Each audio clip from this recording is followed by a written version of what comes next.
Hear me out. Are you a fashion designer? Are you a tailor? And you make shirts, and anytime you want to hem the down part of your shirt, usually very hard for you. Now I'm going to teach you the best way to hem your shirt. For those of you that don't understand, now look, this is what I mean. You guys notice that sometimes we want to make a shirt and we really want to curve the down part of our shirt very well so that it will look very nice. And in most cases, when you curve it like this, when you want to hem it, I mean, especially you want to use your double hemming, double folding to hem it, usually very hard for you to do that. Now I'm going to teach you the easiest and the best way to do this hem. So this is the shirt pattern I'm going to be using for this particular class. So I want you guys to look at this. Look at the down part of this particular shirt. You see how curved and how nice it's looking. Are you seeing it? Look at it here. Curved from here, all the way from here, all the way to the down. Okay, now I'm going to be teaching you guys how to get a perfect hemming for this particular kind of curve. Now look at what I mean.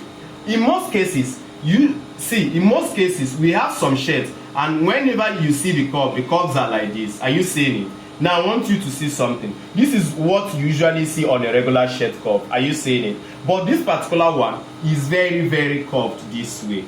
Are you seeing it? And in most cases, whenever we want to curve our shirt this way, it's usually not easy for us to sew. Now I'm telling you that I'm going to be showing you guys the reason why it's always very hard for you to fold, especially for you to double fold. Now this is the reason, and I also want you to look at this. Now let's say this is our block pattern here. Are you seeing it? Please, I want you to know that this is not a full class on how to draft a shirt. I just want to use it for illustration. Do you understand? Okay, so let's say on this our block pattern, we are making a shirt. This is the shoulder line, this is the chest line, which is something as the armhole length line, this is the waistline, and this is the shirt full length. Do you understand? So let's say we are imputing the chest circumference here. Let's say we are imputing the chest circumference. So on the chest line, you impute the chest circumference. Now go ahead to add extra 2 inches allowance. Are you seeing it? Okay. Then on the waist, let's say we are making a male shirt. So all we have to do is come from this particular waist now step in with like ½ inch. Do you understand?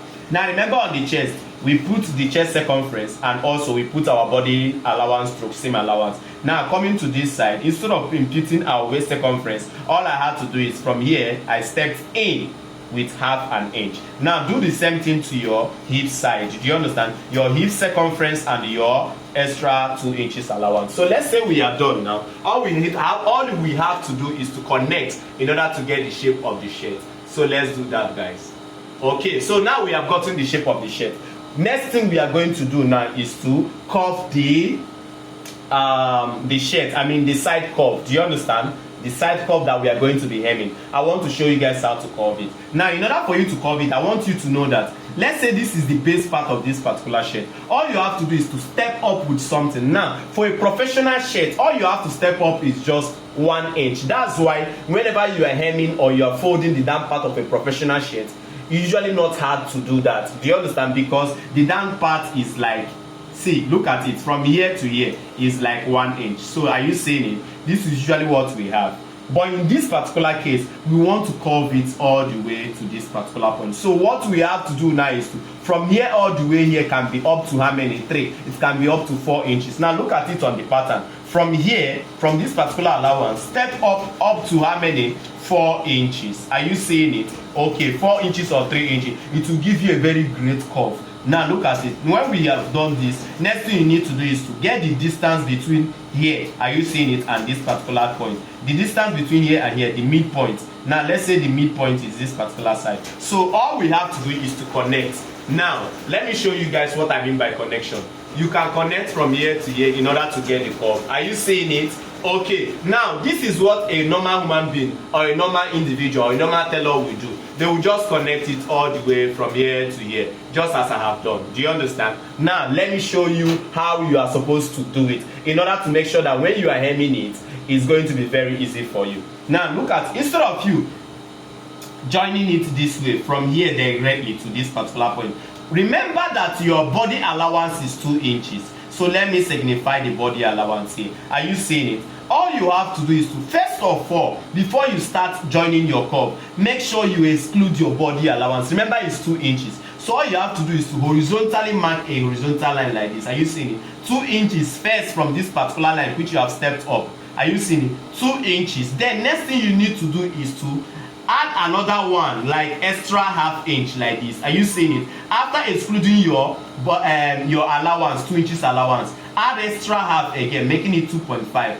Then you now have a horizontal line like this. Are you seeing it? Then on this particular point now, this is where you have to now join it like this. Are you seeing it? Now look at it.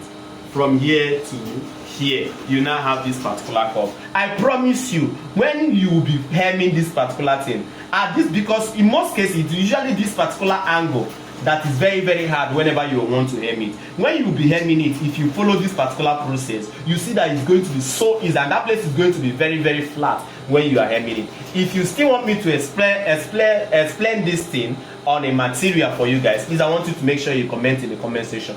Thanks, and may God bless you. In case you want to learn how to make a shirt or how to make any kind of clothes, please, I want you to make sure you need to get this our book, the perfect dress cutting guide. All you have to do is to click on the first link on my bio. You will get it, and when you get it, make sure you DM us. We are going to add it to our Telegram group where you see a whole lot of courses. Now, as you can see what I've just done here, if you follow this particular method, I promise you, hemming a shirt is going to be very, very easy for you, no matter the curve you have on your shirt.